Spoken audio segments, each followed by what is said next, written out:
I'm Big Dan. And I'm Little Dan. And this is a brief history of the battle jacket. Yep. We said we were going to do this video a little while ago, so now we've finally got around to it. It's now. Yeah, so... Oh. Let's kick this in the fucking dick. Yeah.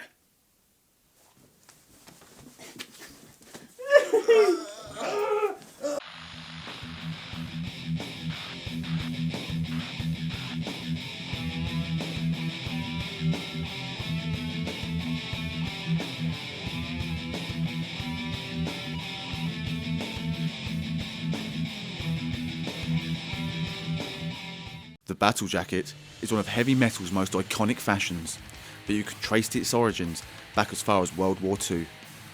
Yes, the battle jacket is so brutal, it was actually conceived in war. During the Second World War, American pilots would decorate their flight jackets with images from popular culture. When the war ended, many pilots became interested in motorcycles and found that old flight jackets gave them great protection against crashing and hitting the tarmac like a lump of warm shit. The only problem was, military issue jackets were known to have restrictive sleeves, so some bikers decided to cut them off, and the mighty battle vest is born. After time, the jackets were embroidered and patched with emblems depicting certain motorcycle groups. It became a uniform for bikers to show who they affiliated with. In 60s Britain, two motorcycle groups emerged, the Mods and the Rockers. Mods preferred Italian scooters, while the Rockers had a more traditional Triumph motorbikes. Mods and Rockers were rivals, but we won't go into that in this video, as we're talking about the jackets here, and let's just say they didn't get on. Both Mods and Rockers still attached patches to their jackets, but in two very different styles. Mods wore a jacket called a Parker, which is quite large, green, and plenty of room for club and band patches. Mods also had some weird fetish with mirrors, probably so they could check the hair. The Rockers is where we see the modern battle jacket coming to form. With leather, studs and patches, Rockers in the 60s were influenced by rock and roll and the Teddy Boy style, so no denim or heavy metal yet. New styles were evolving and times were changing, the 60s were over and the new music was loud and angry. Punk had arrived and thrown the rulebook out the window. A punk jacket was meant to be as in your face as possible.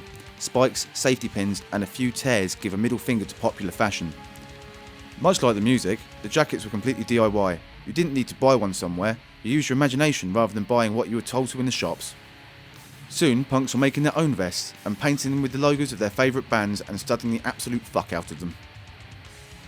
So, how did the battle vest become associated with heavy metal? Metal music had been around for a while now, and bands like Black Sabbath looked like a typical prog group. It was during these times the battle vest arrived at the door of heavy metal and proceeded to rape the shit out of its already prolapsing arsehole.